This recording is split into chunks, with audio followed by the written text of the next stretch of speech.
yeux sont tombés sans trop savoir pourquoi.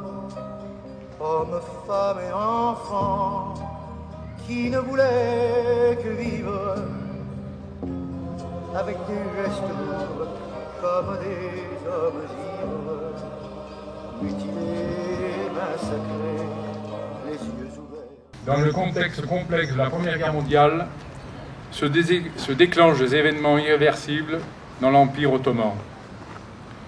Dans la nuit du 24 au 25 avril à Constantinople, près de 270 intellectuels arméniens sont arrêtés, en particulier des ecclésiastiques, des médecins, des éditeurs, des journalistes, des avocats, des enseignants, des artistes et des hommes politiques, dont des députés au Parlement ottoman.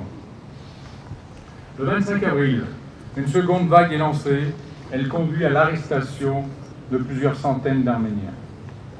Au total, près de 2345 notables arméniens ont été arrêtés en quelques jours avant d'être déportés, puis massacrés dans leur majorité. L'inscription en 2019 de la Journée nationale de commémoration du génocide arménien au calendrier républicain, promesse tenue par le président Emmanuel Macron, c'est un acte fort.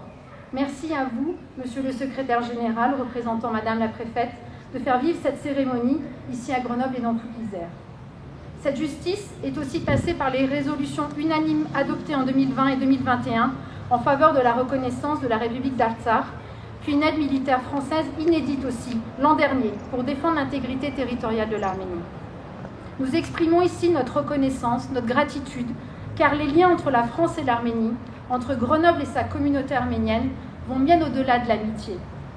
Ils relèvent d'une alliance profonde, concrétisée notamment par la coopération décentralisée dans les domaines de la santé, de la francophonie, des transitions, de la culture, autour de valeurs partagées, de la ville de Grenoble et de la ville de Sévannes, du département de l'Isère et du Guérardgounik, sans oublier la région Auvergne-Rhône-Alpes, dont l'aide est précieuse aujourd'hui notamment pour le Sounic.